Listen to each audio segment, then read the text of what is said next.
It's Willie D, y'all. If it's your first time checking out the show, let me know what city, what state you're coming in from. If you're outside of the U.S., let me know what country you're representing.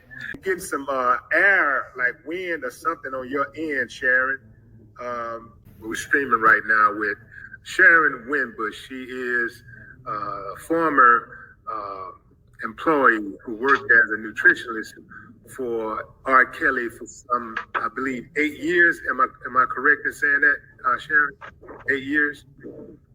You worked for RKELLY 8 years? Well, it was between maybe 5 years, off and on. Okay, and you worked as a nutritionist, but you're also a strategist now. Like that's what you do now. That's your primary thing, and I think it's worth noting that Sharon is not here in the capacity of representing RKELLY. She's here as what she says a concerned citizen to make sure that that people get fair treatment under the law.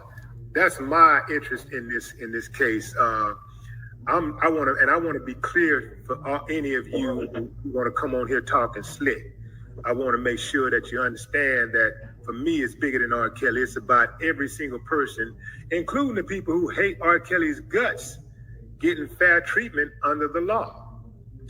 I personally believe that RKELLY was railroaded. I'm not saying that I don't think he did anything wrong. I'm just saying I believe that RKELLY was railroaded.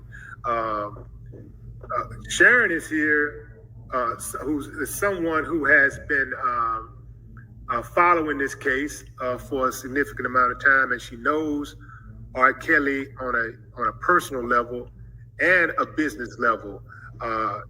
Sharon, why are you so passionate about this case?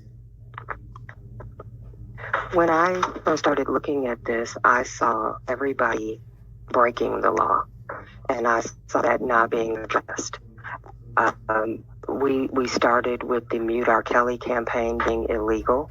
It is against the law to seize anyone's assets. So they violated the Fourth Amendment, the Fifth Amendment, and the Sixth Amendment rights of RKELLY when they stopped his concerts. That hemorrhaged him financially.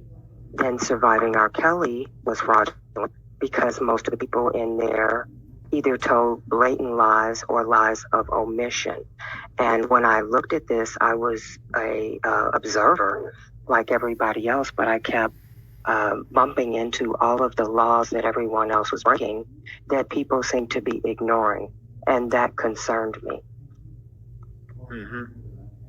So what's, just to be clear, what is your position on RKELLY's on his innocence or guilt? What's your position? I believe the Mute RKELLY campaign was illegal. Starting RKELLY was fraud. Kim Fox broke the law.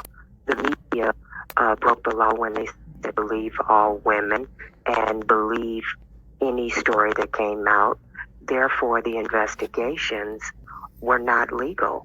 You started investigations based on illegal behavior that preceded it.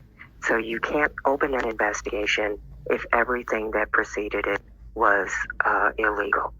Then you had the case where a federal informant got a hold of RKELLY's jail records from a lawyer and used it to influence federal witnesses in his trials. So every part of process for RKELLY was illegal where I sit. So you can't even find where he's guilty because so many violations and laws were broken by so many people.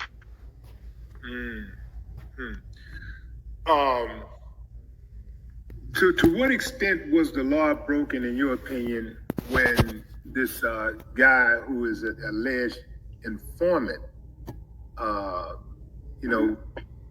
said what he had to say on an audio recording? We do have audio recording of an informant. Yeah, there's a family. If you want to check it out, I couldn't play it on YouTube because of why and who, but there is a audio recording of an alleged informant who is flipping, who talks about flipping a witness, flipping a federal witness. And that's on my Instagram. That's Willie D Live. On my Instagram, Willie D Live. You can listen to it. It's about a 2 minute, 2.5